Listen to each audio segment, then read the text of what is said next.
Olá, pessoal, tudo bem? Sejam bem-vindos. Estamos começando mais uma conversa sobre segurança do paciente. Estamos esperando aí o pessoal chegar. Oi, Renato, tudo bom? A Vivian, a Helenice Cardoso está aqui conosco, Danusa. Sejam bem-vindos.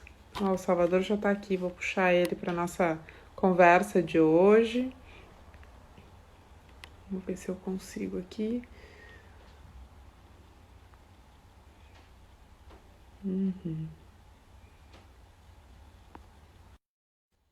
Chamando o Salvador para chegar aqui conosco. A Unimed Erechim já está aqui. Oi, Salvador. E aí, Carol, tudo bem? Tudo bom? Tudo jóia contigo. Tudo tranquilo. Faz Dei tempo, uma né? corrida aqui. Eu tava sem bateria, tive que fazer uma função aqui com o telefone, uma coisa, a gente não se dá conta, né? Como a gente fica dependente dessas coisas, né? É. Tem Então bastante. agora eu tô num local que eu posso conectar aqui depois, Tá. desligar o fone e ligar o telefone. Tá bom. Sim, porque Que a Apple ainda barato. tem um negócio que só tem um cabo agora. Tem alguns telefones meu, é assim também, que só tem um Pior, telefone. pior. Tem bastante gente já conectada conosco, a Tô Beta, vendo, ó, a Vivi, a Beta, minha mãe. nos dando um oi aí, mandando um beijo. Olha que legal. Ô, Beta, um beijão aí pra turma da Flórida. Aham. A gente Grande está em. abraço pro Gus aí. Uhum. O Fábio, lá da O Unimed de Fora, Fábio. está chegando aqui conosco. Que legal. Tem a Jussiara, que está lá no Maranhão. Salvador mandou um oi Opa, para a fisioterapeuta, está aqui nos assistindo. que legal.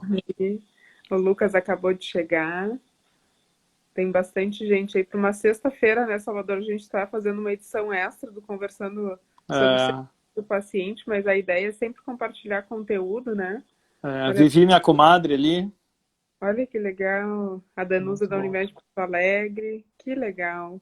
Pô, estamos com 15 pessoas já. Olha, Alemô, cara. Letícia, oi, tudo bom? Olha só. Colega de Renato, tu turma, tá vindo Renato, aqui, Renato. Helenice. Que Turma legal. legal aí. Renato foi estudar lá no NHS. Tá lá em Londres já. Que legal. Que bom saber que tu conseguiu embarcar. Que legal. Muito Então tá, bom. né? Vamos. Vamos lá, Carol, segurança do paciente. Pode me metralhar. Eu fiz um roteiro aqui, a gente. Eu sou a Carol, Carol e Salvador, a gente anda conversando com bastante gente sobre segurança do paciente, né? E eu acho que essa live, né, Salvador, surgiu para a gente poder contar um pouco tudo que a gente tem feito Uhum, nesses 2, 3 meses, né? Porque a gente está indo aí para 3 meses uhum, de isolamento, de pandemia, e uhum. nunca se falou tanto sobre segurança do paciente, É né? verdade. No início É. ainda estava muito preocupado com a coisa de, acho que de salvar vidas e seguimos, mas percebemos que não Uhum. dá para fazer isso sem ter os protocolos e a proteção dos times, né? Acho que no É. ponto é que segurança do paciente é a proteção das equipes e com isso a gente está vendo aí a segurança do paciente tomar uma outra proporção, né, dentro da saúde. É. Então, Carol, a gente, então, para contextualizar, pessoal, para vocês, eu e a Carol combinamos realmente da gente bater um papo hoje, porque a segurança do paciente ele é um tema relativamente novo, né, na história da medicina, na administração, na gestão hospitalar, né. Minha turma é de 96, né, eu e a Letícia nos formamos em 96 na PUC, na TM 96.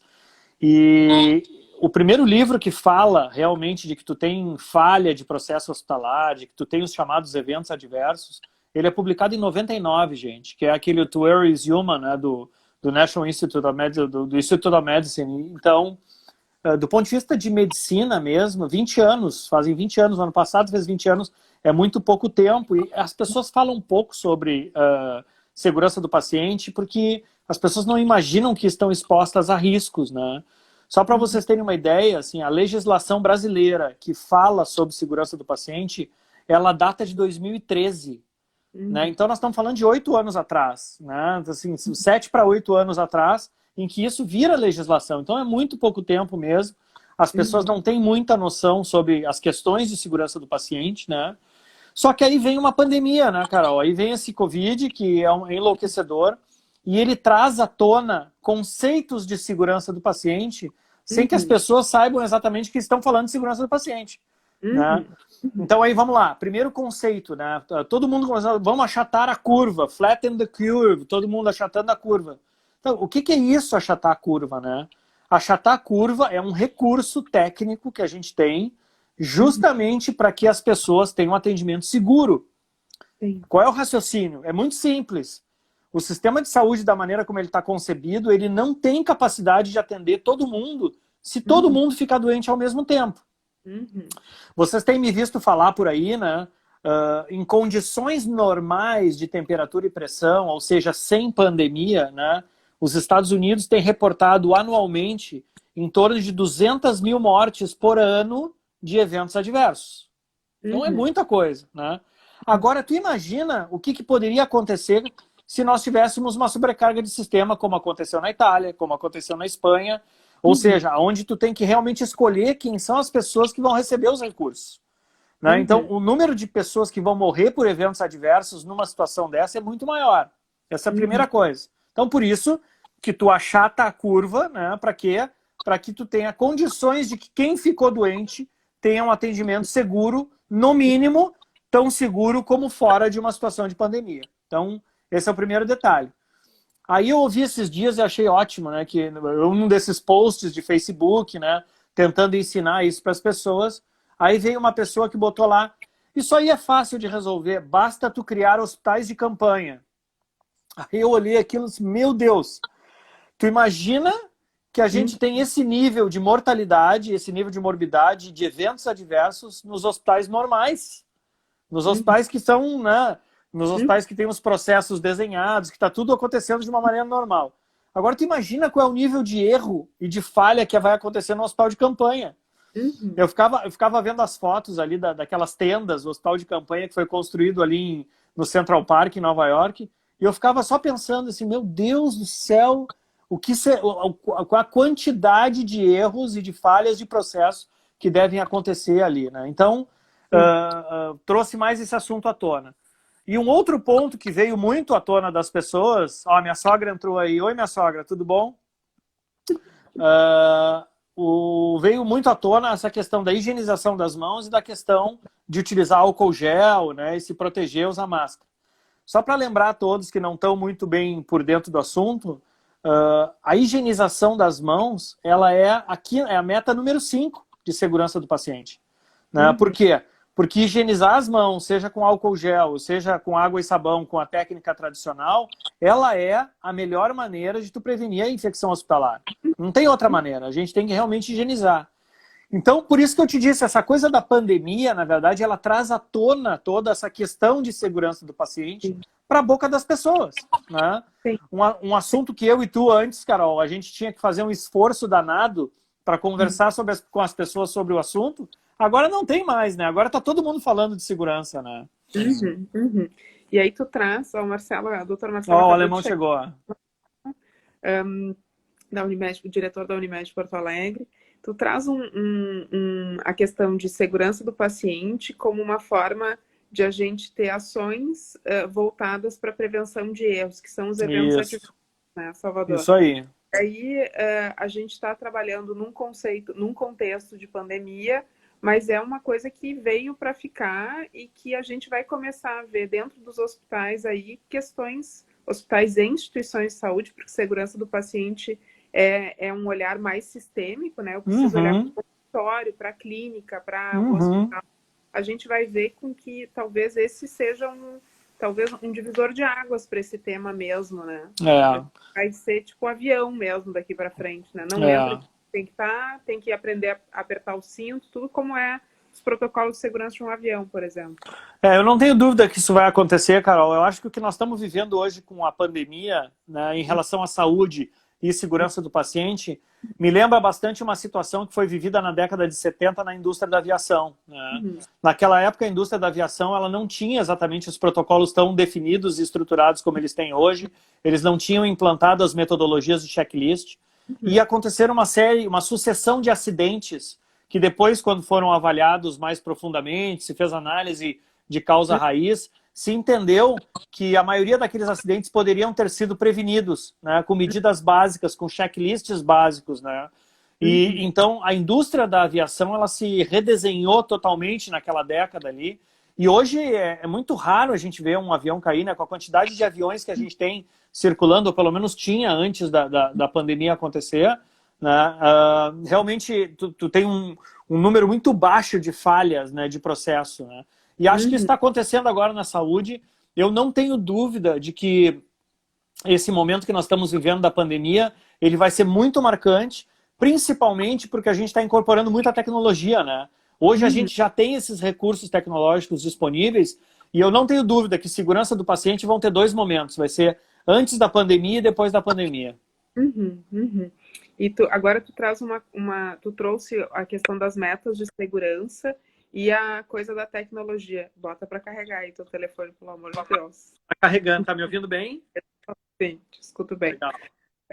Tu trouxe antes a quinta meta de segurança, que é a lavagem de mãos, e a questão da tecnologia como sendo um propulsor aí, uma coisa que vai efetivamente impulsionar o tema segurança do paciente. Tu pode falar um pouquinho sobre cada um desses temas e como eles estão relacionados na tua visão, Salvador? Eu vejo, Carol, que cada vez mais tu vai ter recursos tecnológicos que vão te ajudar a fazer, vamos dizer assim, a checagem, não a checagem, mas ter a certeza de que os protocolos de segurança vão ser efetivos, né? Talvez o exemplo mais típico que a gente tem hoje, que a gente sabe que ele funciona bastante, é em relação à higienização das mãos. Já tem bastante gente trabalhando com tecnologia de beacon ou com RFID para ver se o profissional ele higienizou a mão ou não, ou a quantidade de álcool gel que ele desprendeu, ou então até para fazer vamos dizer assim, o trace dele dentro da instituição hospitalar, né, para poder mapear depois se ele gerou ou não uma porta para infecção. Dependendo do tamanho do hospital e da quantidade de tecnologia que tu tem que incorporar, esses projetos ainda são caros, né? Mas eu não tenho dúvida que vai haver uma demonetização, como diz o Ray Kurzweil, né? Que aos poucos, na medida de que a gente vai adotando essas tecnologias, elas vão se tornando muito baratas e acessíveis, né? Então, para a higienização das mãos, eu já vejo isso como uma maneira bem próxima de acontecer. Dentro da cadeia medicamentosa também, eu vejo uma transformação muito grande, tem todo um processo de unitarização dos medicamentos, das ampolas, uma diferenciação de ampolas que são muito parecidas, né? Às vezes tu tem aí uma ampola de omeprazol, uma outra de haloperidol e uma outra de noradrenalina, que são praticamente iguais, né? Elas têm aquela cor âmbar, têm o mesmo tamanho, com escrito em branco, né? Então existe um processo de leitura disso, de unitarização, que é feito por tecnologia hoje. Também isso ajuda bastante, né? Existem alguns dispositivos hoje que já têm sido utilizados para evitar que o paciente tenha queda da cama, né? Então, assim, tem sensores no colchão que identificam se o paciente vai se levantar da cama ou não, se ele teve se ele se levantou abruptamente ou não, e já sinaliza para a enfermagem para poder acionar a equipe e poder proativamente proteger aquele paciente. Ou então, tem uma coisa que eu achei muito legal que eu vi esses dias, um sensor, quando a grade está baixa, né, e o paciente se mexe, quando o paciente se mexe, automaticamente a cama eleva a grade e impede que o paciente saia da cama, sem que alguém desarme, né? E esse sensor também pode estar conectado com outro sensor, que é uma boia, como se fosse uma espécie de um airbag, que o paciente consegue botar na cintura e ele protege o quadril dele. Então, assim, quando ele se levanta abruptamente, também, além de ou mexe na grade, ou aciona esse airbag, porque se ele cair, o airbag protege ele, protege a bacia dele de uma fratura. Então, eu vejo muitas oportunidades para a tecnologia ajudar isso, né? E uma das coisas que me chama muita atenção, que não é diretamente relacionada às metas de segurança de 1 a 6, mas que tem um impacto muito grande, é a própria telemedicina, né? Hoje a gente tem no Brasil um sistema de triagem dentro das emergências que a gente chama de classificação de risco. Há que se dizer que a classificação de risco ela foi inventada porque nós utilizamos as emergências de maneira inadequada. A gente vai lá, quando a gente entra na emergência, o enfermeiro nos classifica se a gente é verde, vermelho, amarelo ou azul, né? Sendo que o vermelho e o amarelo são os mais graves e a grande maioria, mais de 80% dos pacientes que vão na emergência são azuis e são verdes. Uhum. O que isso significa? Significa que essas pessoas poderiam estar sendo atendidas em outro lugar, elas não precisam estar sendo atendidas dentro da emergência, né? E aí agora nós entramos num universo que a telemedicina foi liberada. E aí eu te pergunto, será que as pessoas precisam ir, essas pessoas que são verde e azuis, elas precisam ir numa emergência para fazer exames? Ou será que elas podem ser atendidas por uma plataforma de telemedicina? E aí tu tem um algoritmo de entrada que avalia se o caso dela é grave ou não. Se o caso dela não é grave, o médico pode atender por uma plataforma de telemedicina sem que a pessoa saia de casa, né? Tipo o Alexa, um assistente virtual que vai te fazendo um protocolo virtual. Exatamente, exatamente. Paciente. Muitos de vocês devem ter utilizado um chatbot que estava circulando agora para fazer identificação de Covid, né? Alguns colegas empreendedores aí, com uma equipe médica, desenvolveram um algoritmo, né, de perguntas para tentar classificar se a pessoa tinha alta chance de ter o Covid ou não, e mais do que isso, se o caso era grave ou não. E tem um índice de assertividade muito alto, né? Uma acessibilidade muito boa, né? Então, acho que a segurança do paciente vai ser realmente, vai ter um salto muito grande agora, depois desse período pós-Covid, não tenho dúvida. Sim, e aí a gente está falando aqui de tecnologia que impulsiona. Eu acho que as equipes estão mais abertas a falar sobre isso, porque a gente está vendo que vai ter impacto na vida dos profissionais. E o paciente, de um outro lado, tá se tornando também mais consciente, porque antes o paciente entrava dentro do hospital, né, Salvador? E a gente... Tô aliviado porque aqui eu vou ser curado, né? Aqui vai um espaço seguro. E na realidade, nem antes nem depois da pandemia, não é assim que funciona, né? O paciente precisa estar muito atento também aos cuidados e conhecendo as 6 metas de segurança, né, Salvador? Eu sempre conto essa história, né, Carol, de que eu ia visitar meus pacientes lá na PUC e aí eu perguntava para o paciente como é que ele estava, se ele estava bem ou não, e aí a resposta deles, em geral, era o seguinte: bah, doutor, agora que eu tô aqui no hospital, eu tô me sentindo seguro. E aí eu dava um pulo para trás, eu dizia, não, pelo amor de Deus, assim, esse é o lugar mais inseguro do mundo. Nós temos um jeito de te tirar rapidamente daqui, né? De que a gente possa te fazer o teu tratamento o mais rápido possível e te tirar do hospital, porque a chance de tu ter um evento adverso é dentro do hospital, onde tu tem uma chance muito maior. A cada minuto que tu passa lá dentro, a tua chance aumenta, né? Sim, sim, então a gente, se a gente fosse olhar o paciente, ele é quase como a última linha de cuidado, né, dentro da assistência, e precisa cuidar da identificação correta, ajudar as equipes a cuidarem da comunicação, ver se a medicação é a certa, se tiver cirurgia, fazer o protocolo da cirurgia segura, tá atento à lavagem de mãos, é o protocolo de quedas e de lesão por pressão. Até esse vocabulário, eu digo, eu sou formada em economia, mas isso é um conhecimento que a gente deveria aprender desde muito cedo, né, Salvador? Porque é cuidar da gente, né? É o cuidado centrado no paciente. É cuidar da gente. E tu mencionaste o seguinte, Carol, que talvez o paciente seja a última barreira de proteção, não é talvez. O paciente, ele é a última barreira de proteção, porque tem todo um processo de tratamento que chega até o paciente. E a última instância, o último lugar onde a coisa pode ser evitada é com a ação ativa do paciente. É com o paciente gerenciando o seu autocuidado e questionando as pessoas, sabe? Doutor, esse remédio que eu vou tomar agora, ele é para mim mesmo? Né? O senhor diz que eu vou sair daqui agora, eu vou ir fazer um exame. Eu acho que esse exame não é para mim. Então, o paciente, ele tem que ser ativo nessa conversa. Ele tem que perguntar para o médico, para o enfermeiro, para o técnico, para o fisioterapeuta, seja lá quem for que for abordar ele, se aquilo que ele vai fazer é para ele mesmo, né? A gente tem que cada vez mais empoderar o paciente dessa informação, não tenho dúvida disso. Sim, e aí tu traz a coisa de que a gente tem falado com várias pessoas e alguns pacientes, né, Salvador, e dizendo que é tudo bem perguntar. A gente, na realidade, nós estamos falando para todo mundo. É tudo bem perguntar para as equipes de saúde e é tudo bem perguntar para os pacientes, né? A gente precisa abrir esse diálogo, né? Tem que perguntar cada vez mais. A gente tem essa dificuldade dentro do setor saúde, né? A coisa de que o profissional da saúde, ele é o dono da informação, o profissional da saúde é o cara que é o detentor do conhecimento. Não por aí, gente. A gente tem que ter muito dessa fala que a gente tem dito, né, Carol, de comportamento de transformação digital, tem a ver com humildade, tem a ver com compartilhamento de informação, tem a ver com trabalho em equipe, entende? Eu falo para todo mundo que eu tenho muito orgulho de estar morando aqui nos Estados Unidos, fazendo meu pós-doutorado numa escola de enfermagem. Né? Muitos colegas meus me perguntaram: o que tu está fazendo numa escola de enfermagem? Né? Eu disse: eu estou aprendendo a cuidar das pessoas. Porque eu, como médico, eu sou muito bom de fazer diagnóstico, eu sou muito bom de aplicar tratamentos, prescrever, eu sou muito bom de fazer uma cirurgia, mas, assim, cuidar das pessoas, quem sabe, são os enfermeiros, são os técnicos, são os fisioterapeutas, são as pessoas que estão ali no dia a dia, né?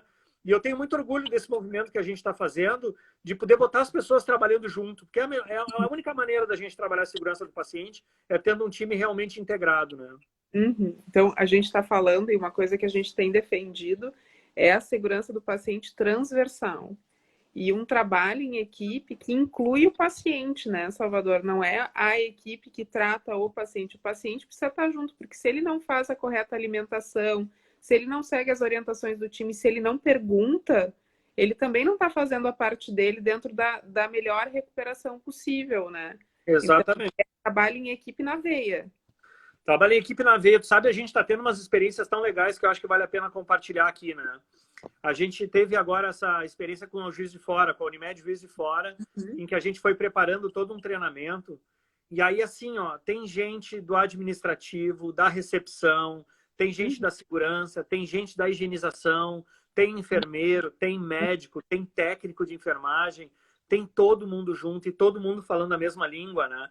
Então, como é que nós vamos fazer um treinamento para A, B ou C? Não, nós vamos botar todo mundo junto, né? Esse ele tem que ser as pessoas têm que se olhar para o lado e entender que fazem todos partes do mesmo time, né? Mas doutor, eu trabalho lá na recepção. Eu disse: cara, teu trabalho é fundamental para a segurança do paciente. Já começa contigo. Porque, assim, quem é que faz a identificação correta do paciente? Quem é que verifica o nome completo do paciente e a data de nascimento?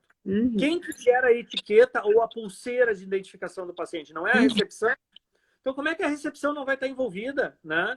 Então, a gente realmente tem que olhar e eu acho que um dos grandes desafios nessa era de transformação digital é a gente parar de discutir, Carol, sobre transformação digital e começar a fazer.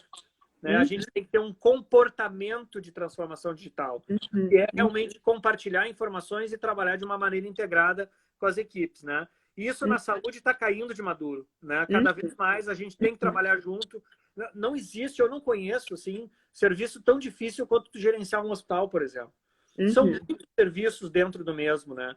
Tu tem hotelaria, tu tem restaurante, tu tem farmácia, tu tem cirurgia, tu tem UTI. Nossa, é uma gama muito diversa de serviços. Tem que estar muito azeitado, tem que estar muito conectado. Né? E as pessoas têm que entender que elas têm que trabalhar em equipe, têm que trabalhar como time mesmo. Sim. Então, e eu acho que essa coisa do trabalhar em equipe, pegando a experiência do Juiz de Fora, ali tinha um propósito comum, muito forte, do jeito de cuidar e do cuidado centrado no paciente. As pessoas muito abertas, né, Salvador? Acho que a gente ficou muito encantado com o jeito, a disponibilidade, e aqui a gente já faz referência a todo o time, né, que participou, a Débora e a Débora, que é enfermeira da qualidade, a doutora Camila, que foi sponsor, e a doutora Naterce, que foi um show, tem uma live dela gravada aqui no nosso feed do Instagram, que também é uma líder que eu acho que empodera. Então, a gente tem propósito claro, time que está disponível, né, para conversar, e liderança forte com autoconhecimento técnico envolvido.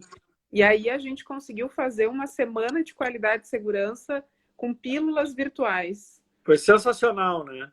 E agora, tu sabe, Carol, que compartilhar, eu sei que tu sabe disso, estou compartilhando com quem está nos ouvindo agora.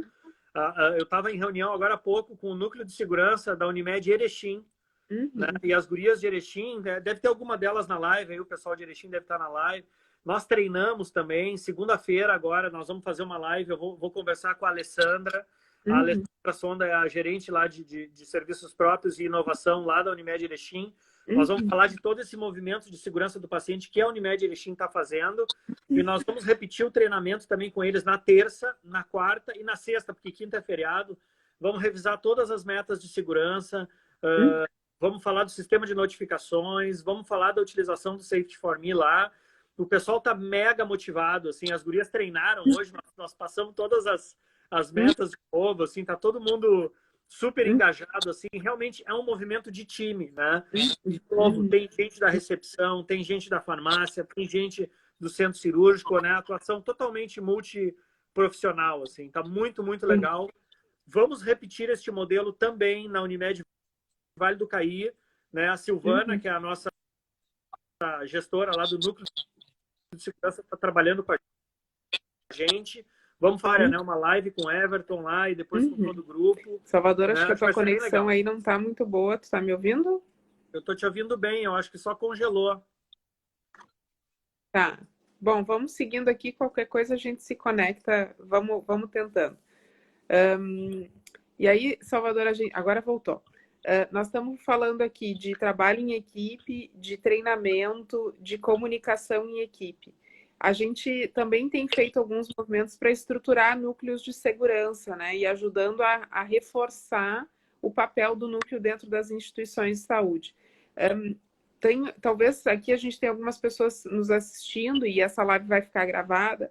Eu queria te perguntar, assim, como um gestor, alguém que tem experiência em gestão em saúde, né? O que seria um primeiro passo para reforço da segurança do paciente na instituição? Assim, o que tu vê como primordial, como primeiro passo? Eu acho que o primeiro passo é o seguinte, a gente ter gestores que estão trabalhando no núcleo ali, que tem um plano estruturado, né? Ter um plano de segurança do paciente é uma coisa extremamente importante, porque tu tem que saber o que tu vai fazer, né? Qual é o teu papel como núcleo de segurança, e junto com isso, além de tu ter um plano de segurança do paciente, eu acho extremamente importante que isso esteja validado com a alta liderança do hospital ou da operadora de plano de saúde, seja quem for. Porque se tu não tiver endossado, se tu não tiver calçado, não tiver um sponsor muito forte, as resistências que as pessoas têm para fazer essa transformação é muito grande, né? Não adianta tu querer trabalhar a segurança do paciente no miúdo se tu tiver um líder que não vai fazer isso, né? Então pensa o seguinte, né? Tu vai ali como gestor do núcleo de segurança, tu vai no centro cirúrgico, aí tu diz para as pessoas que ela tem que lavar a mão, tem que fazer o checklist da cirurgia segura, sim, tem que fazer uma série de coisas. E aí o diretor do hospital é um cirurgião, ele não lava as mãos. Foi por água abaixo, todo o teu treinamento. Então, assim, o núcleo de segurança tem que ter, número 1, tem que ter um plano de segurança do paciente bem estruturado, e 2, tu tem que ter o endosso da diretoria. Sim, então a coisa estão te chamando aí? Tá, tem uma pequena princesa que veio participar da nossa live. Oi, Duda, hello. Ela tá de Rapunzel hoje, né? Então, hoje como a live eu e tu, se permitir, né? Tem várias pessoas conectadas aqui que são próximas da gente, então a gente se permite. Sim. Mas basicamente isso, Carol, tem que ter um plano de segurança do paciente bem determinado e tem que ter uma validação muito forte da liderança do hospital, da operadora, né?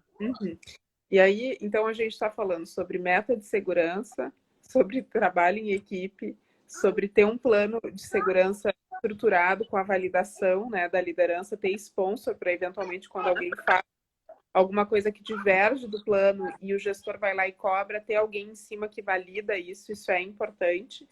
E eu fico pensando aqui, Salvador, conforme o dia, a rotina vai acontecendo, e tem que ter algum lugar. Como é que a gente faz para fazer gestão das notificações, né, Salvador? Como é que é isso? Todo mundo pode notificar? O sistema de notificações é um dos pilares do núcleo de segurança, né, Carol? Então, as notificações, elas têm que ser anônimas, né, preferencialmente. Quem quiser se identificar até pode, mas tu tem que permitir que as pessoas façam as notificações de uma maneira sigilosa. Senão ela perde, vamos dizer assim, o estímulo.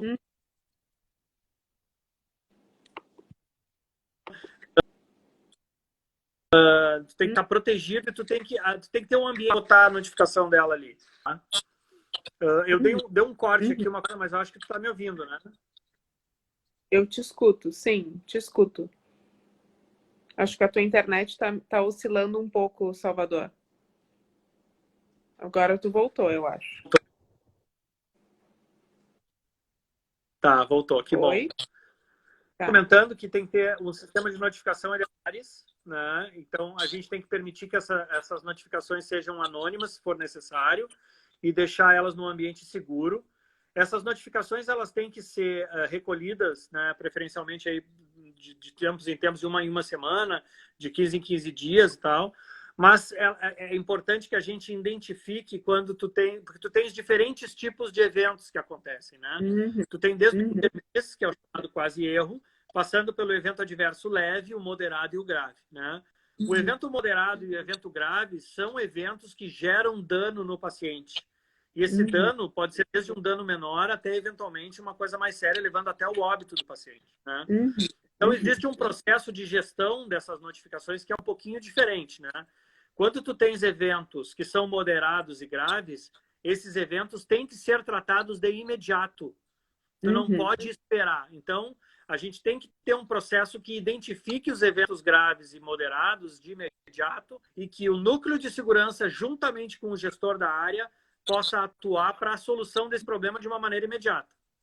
Os uhum, outros, que são os eventos leves ou os near miss, né, os outros tipos de eventos que a gente classifica, que vêm através das notificações, a gente tem que fazer, então, um processo de análise de causa raiz, né? uhum, Entender profundamente os porquês. É aquela uhum, coisa de perguntar várias vezes, mas por quê? Mas por quê? Mas por quê? Para te tentar identificar a causa raiz disso. E aí, tu identificando a causa raiz, tu faz um realinhamento de processo, né? E aí tu uhum, consegue uhum, corrigir o processo para impedir que essas falhas, esses eventos adversos aconteçam de novo, né? Então, essa é a maneira, de uma maneira bem básica, na verdade, que a gente uhum, estrutura um processo de análise e encaminhamento de um sistema de notificação de eventos. uhum. E aí tu fala uma coisa aqui que é metodologia de gestão, né, Salvador? Precisa ter metodologia de gestão para classificar, né, para entender de acordo com a gravidade da notificação colocada. E aí, alguns hospitais a gente já viu que tem urnas, né, que tu preenche um formulário e tem as urnas, e alguns hospitais e operadoras, lá no Hospital Montenegro, lá com a Silvana, eles têm um sistema de notificação online também, que eles recebem. Então, independente do formato em que a notificação é feita, eu preciso classificar e aí aplicar o PDCA, né? Então, se é uma notificação grave ou moderada, tem que rodar um PDCA muito grave. Eu preciso entender o que aconteceu, quais foram Uhum. as causas e agir na hora para que aquilo não, para resolver e para que aquilo não aconteça mais. E aí É, a Silvana tá dando oi ali para nós, ó. oi, Silvana, tudo bom? Tem uma outra coisa bem importante aí que tu está trazendo, Carol, que é o seguinte, né? E a gente tem discutido isso bastante com a Silvana, a gente tem discutido isso lá com a Gisele, o grupo do núcleo lá de Erechim, discutiu bastante com a Débora e a Camila. O papel do núcleo de segurança é receber as notificações, classificar Uhum, essas notificações e mandar para o gestor.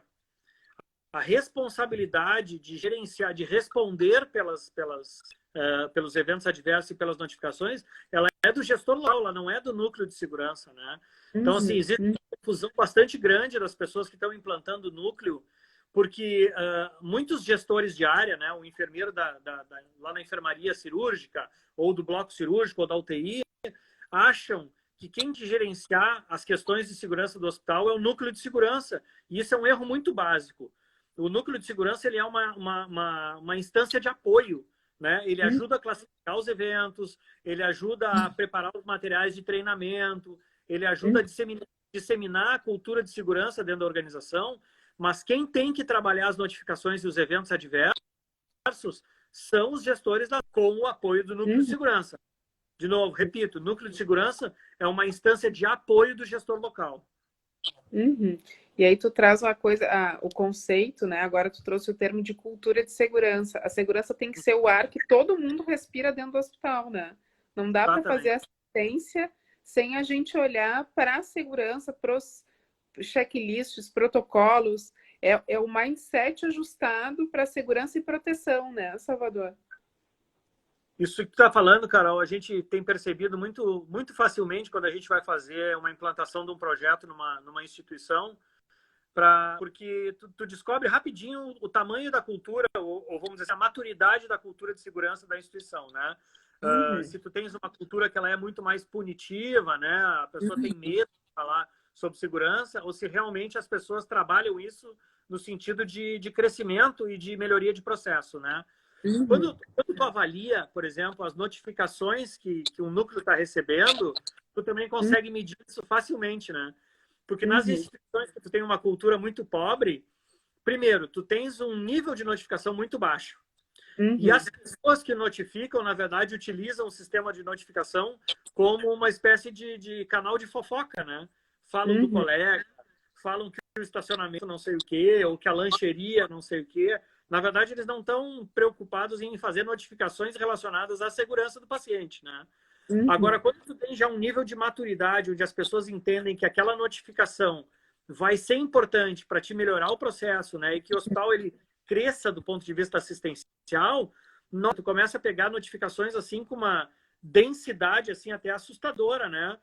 Fui entregar medicamento para o paciente tal, percebi que no nível da identificação do código de barras havia uma falha, havia uma abreviatura, havia isso, eu poderia ter trocado um pouco. Nossa, assim, as pessoas já vêm com uma sofisticação de informação, e isso, Carol, isso é o reflexo da cultura de segurança da instituição, né? A gente tem que trabalhar a cultura de segurança num modelo de crescimento e não punitivo, né? Onde as pessoas são estimuladas a falar de segurança e estão trabalhando pela segurança dos nossos pacientes, né? E não que elas fiquem com medo de que se elas botarem alguma coisa ali, elas vão ser demitidas, né? Sim. Na realidade, é olhar para a notificação como aprendizado, né? Ter isso em mente e às vezes entender, às vezes não, entender que quanto mais eu falo sobre segurança, mais notificação eu vou ter. E isso é bom, não é? Às vezes a gente entra num lugar e a gente diz, não, agora eu vou começar a falar sobre segurança e as pessoas né, não vão falar mais ou vão resolver. Não, a gente precisa abrir espaço para a conversa e vai subir o número de notificações e nós vamos ter que gerenciar e melhorar o processo e desenvolver as equipes em função da segurança do cuidado centrado no paciente, né?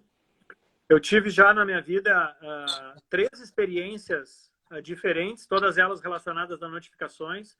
Em todas elas o resultado foi semelhante. A primeira vez foi quando a gente implantou o núcleo de segurança lá na PUC, em 2013, e não existia sistema de notificação, então a gente criou. Então foi a primeira coisa. A segunda vez foi na Unimed Porto Alegre, quando nós começamos a codificar o DRG, e aí começamos a ver mais evento adverso. E a terceira está agora com o Safety for Me. Nessas 3 situações, a gente tem uma semelhança, né, de que quando tu instala uma ferramenta, seja o sistema de notificação lá na PUC em 2013, seja o DRG ou seja o Safety for Me agora, tu tens uma piora bem importante no número de eventos adversos, nas notificações. Por quê? Porque as pessoas estão falando mais sobre isso, então o resultado piora, né?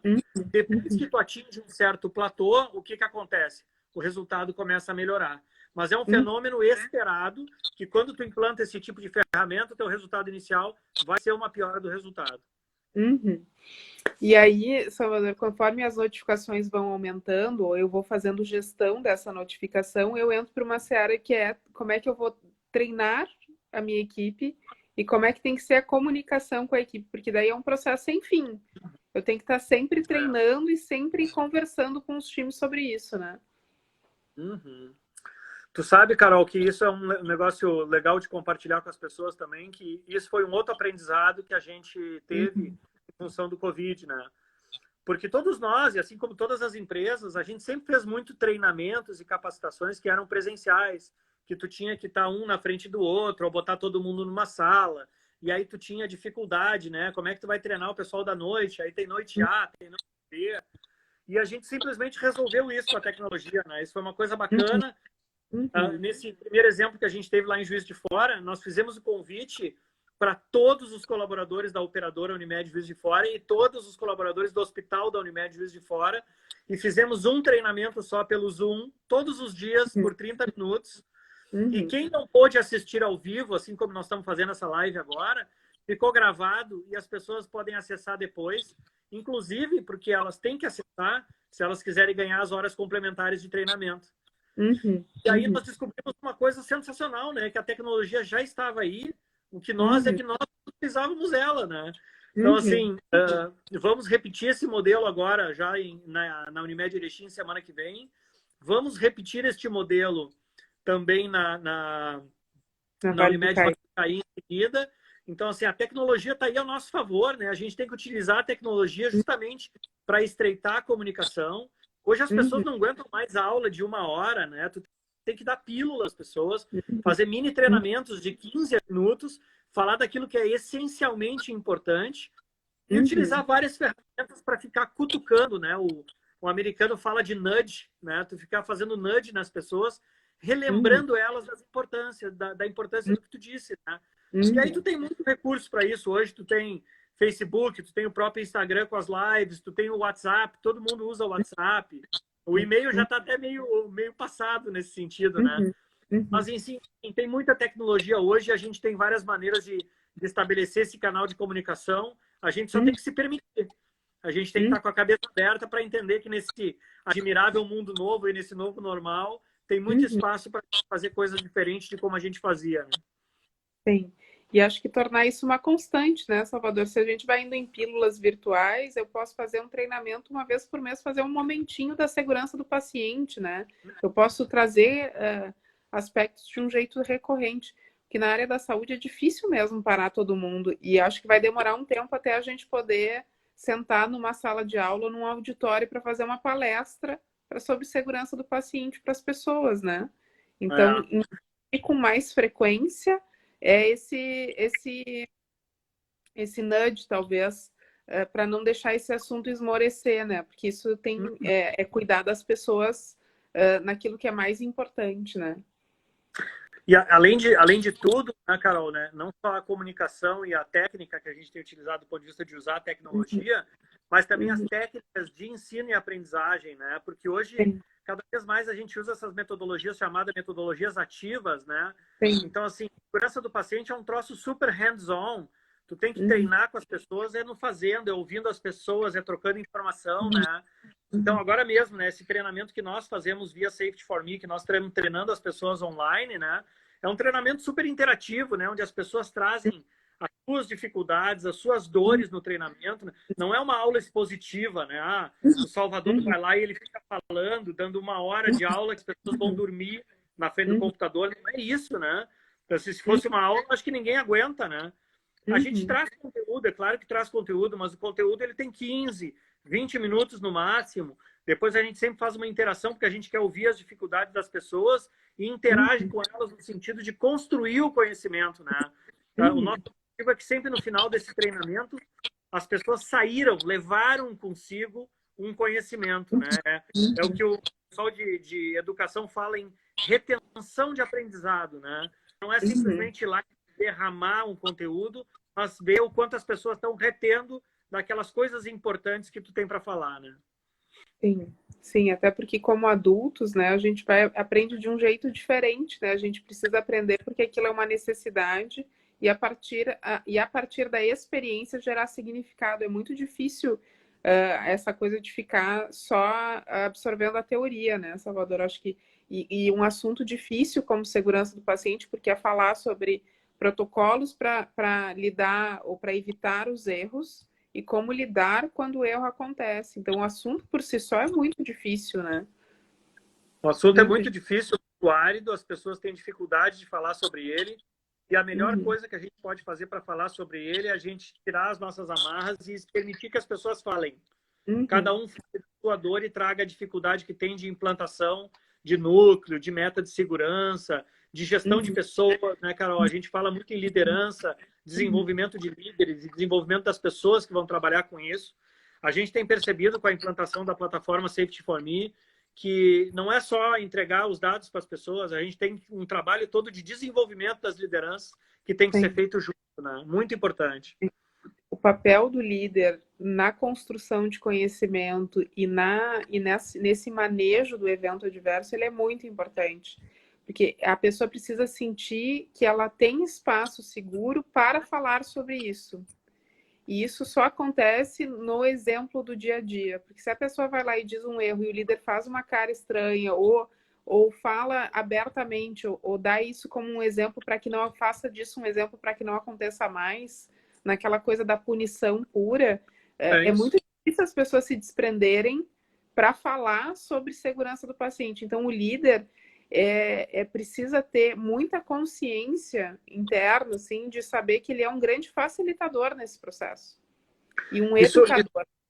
isso é das primeiras perguntas que a gente faz, né, Carol? Quando a gente avalia o nível de maturidade da instituição, é perguntar para o líder, né? O que tu faz quando um colaborador teu erra? Uhum, E na uhum, resposta dele, tu já mata a charada, né? Tu já sabe uhum, exatamente qual é o nível de maturidade que a instituição tem em relação à cultura da segurança, né? Na hora tu já descobre, né? Ah, eu vejo quem é e de repente eu já demito. Pronto, tu já sabe, uhum, né? Tu já uhum, sabe que vai ser um trabalho bem árduo, que tu vai ter que mexer muito nessa liderança para poder depois trazer a cultura da segurança. uhum. E tem uma coisa que dentro da área da saúde são alguns aspectos que a gente vai percebendo, é que pela corrida e a necessidade de salvar vidas, o tempo para conversar com as pessoas ele é muito reduzido. Então, Uhum. precisa criar espaços intencionais de conversa para que as pessoas possam ir construindo essa confiança dentro da equipe e criando esse ambiente de segurança. E tem autores que falam sobre isso assim de uma forma muito categórica para trabalhar com erro em qualquer cenário, e acho que especialmente dentro da área da saúde, o ambiente seguro é fundamental. Então, Fundamental, não tem como tu tem fazer diferente. segurança, tem segurança para tudo quanto é lado, né, Salvador? É verdade, é isso mesmo. Uhum. Salvador, acho que a gente está aqui há 15 minutos das 7 horas. Eu Tá queria bom. te perguntar o que foi, e já nos encaminhando aí para o fechamento, o que foi teu maior aprendizado enquanto gestor aí na tua trajetória de médico empreendedor, né? E até intraempreendedor, porque eu sei que tu criou muita coisa legal dentro das instituições que tu trabalhou. O que foi o teu maior aprendizado, assim, em termos de segurança do paciente?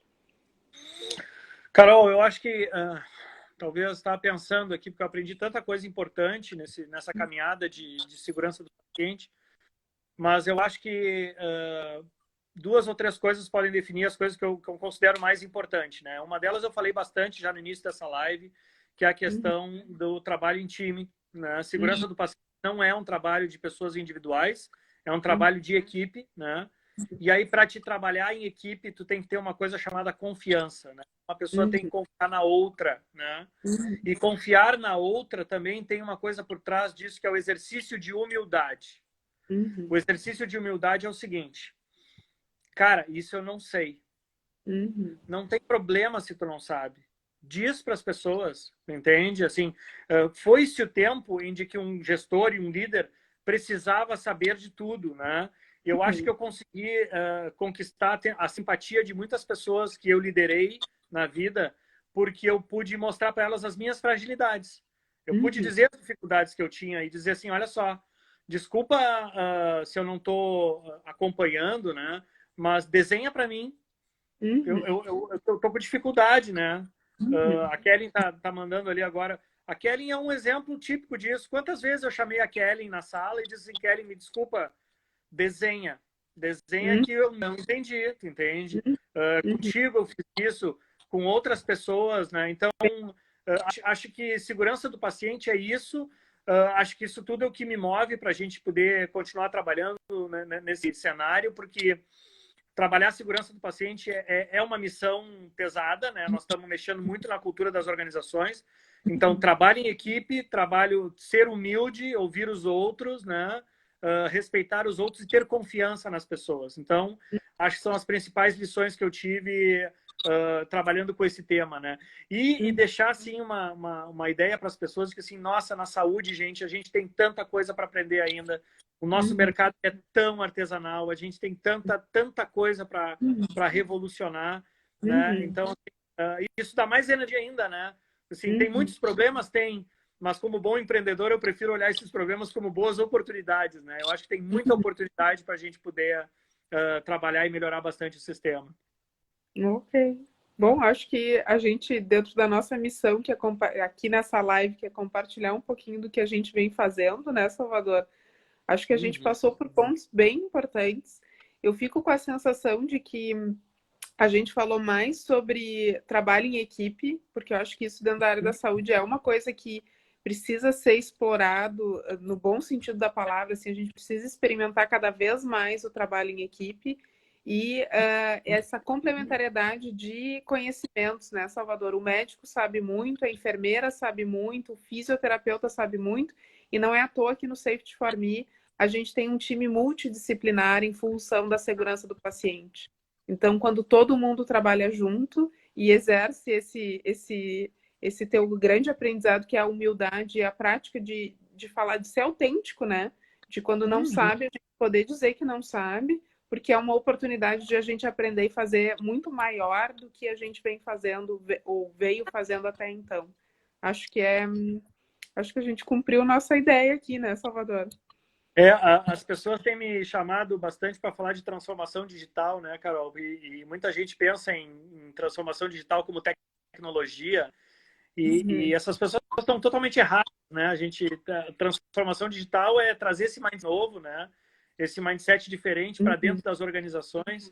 E o que é isso em última instância, né? Justamente é trabalho colaborativo, é respeito ao próximo, é confiança dentro dos teus colegas de equipe, né? Para dizer que tu não sabe, ou para admitir um erro, né?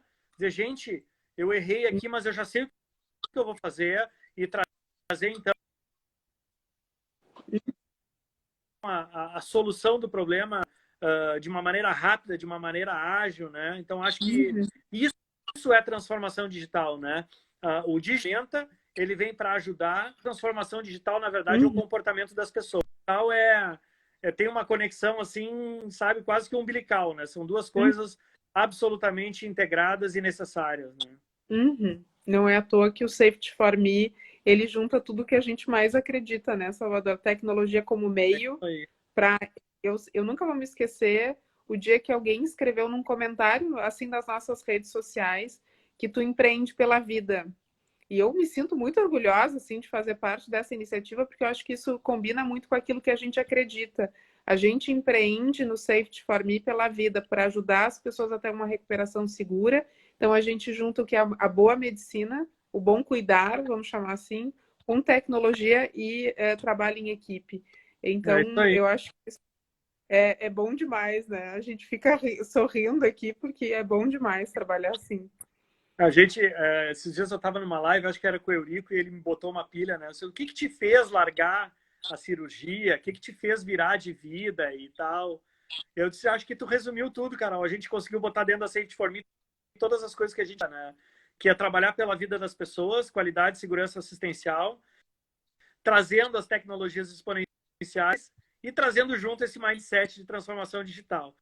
Então, realmente tem umas coisas aí que é alucinante, né? As pessoas me perguntam assim, mas tu não sente falta de operar? Tu não sente? Eu sinto, gente. Sinto falta de operar pacientes no dia a dia. Sinto falta de uma série de coisas, mas olha só, é muito legal fazer o que a gente está fazendo e acordo de manhã todos os dias, né? Super animado com as coisas que tem pelo dia, né? Com certeza. Para a gente é muito gratificante mesmo fazer esse trabalho, né? Não é à toa que a gente está aqui conversando. O Luciano está aqui também, vida, amigos e escala, é isso aí mesmo. O Luciano também, nosso sócio, super parceiro. Basicamente isso, Vitor. Gente, eu acho que é isso. Nós estamos se encaminhando aqui. Marielle. Sim, né? a Kelly, a Marielle. Deixa eu dar um beijo, Carol. A Karina Litran, a Vanusa, minha colega também. Oi, Vanusa, beijo para ti, o Gui, né? Lucas, enfim, para todo mundo, né? Vindo aqui, a Perla também. Poxa, tanta legal, a gente que a gente gosta e tem umas todos aí fantásticas. Que legal, que bom. E isso é uma coisa que a tecnologia nos ajuda. Estamos se conectando com muitas pessoas que a gente gosta, né, Salvador? Ó, o pessoal de Juiz de Fora está aqui. Com certeza. Olha que legal. Paulo, Maranhão. Então, eu acho que a gente poder levar um pouquinho daquilo que a gente acredita. E eu acho que isso aí não. Ó, o Eric acabou de entrar da Unimed, da Seguros Unimed. Oi, Eric, tudo bem? Olha só. Acho que, o Eric acho que isso não. Pensando que eu não estou respondendo. Estou na live, Boa. não consegui responder. Desculpa, eu já vou te responder lá. Assim que terminar, eu te respondo. Ok, olha aí, então Vamos nos encaminhando para o fechamento aqui, Salvador. Falta 5 minutinhos, né, para nossa live terminar. E o Instagram, ele gentilmente nos corta. É sempre muito bom conversar. Eu acho que a gente nunca falou tanto nesses últimos tempos, né? Mas e sempre tem assunto bom para conversar, porque é um tema que a gente gosta bastante, né? Então, é isso aí. Muito obrigada. Olha aí, que legal. Carol, obrigado por me provocar para a gente fazer esse bate-papo, né? Gente, a gente está tentando cada vez mais falar bastante sobre isso, tá? Eu e a Carol, nós organizamos agora um curso online. A gente vai fazer um curso que começa no dia 18 de junho, ou de julho, Carol? 18 de junho, né? Isso. Junho, tá? A gente vai passar por todos os pontos sobre segurança do paciente. A gente vai ver segurança do paciente, histórico, legislação, a gente vai ver núcleo de segurança, a gente vai ver o impacto da pandemia do Covid na segurança do paciente, a gente vai sobre todas as metas de segurança, a gente vai ensinar as pessoas, ajudar as pessoas a construir um plano de segurança do paciente, vai trabalhar como a gente gerencia o sistema de notificações, como que isso classifica as notificações, como que a gente faz, enfim, mapeamento de riscos nas unidades, o GUT, a gente faz priorização, né? Enfim, bastante coisa que a gente vai fazer nesse curso, vai ser super hands-on. Não pensem que vocês vão ver o Salvador e a Caroline falando o tempo todo, não. A gente vai fazer pelo Zoom, vai convidar todo mundo a participar, contar das experiências, vai ser super construtivo mesmo. Então, Carol, passa o serviço para o pessoal aí, quem quiser nos ajudar. Quem quiser se inscrever ou saber mais sobre o curso, tá aqui o nosso link na bio, um programa de formação em segurança do paciente. O que a gente mais quer é ter mais gente falando sobre isso, construir uma grande rede de pessoas que empreendem pela vida e que querem seguir levando esse conhecimento e estruturando ou reforçando os núcleos de segurança baseado nos protocolos internacionais, naquilo que tem de mais rico sobre esse assunto. Então, aqui no nosso link na bio, vocês vão encontrar o programa de formação em segurança do paciente.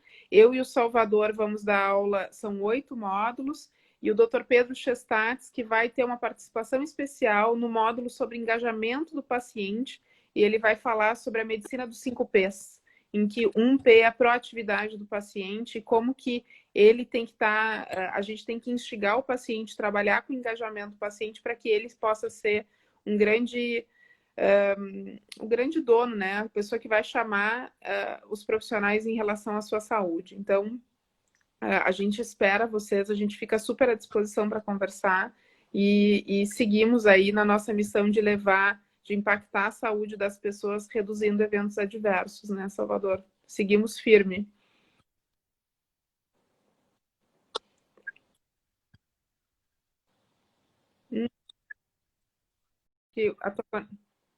Salvador?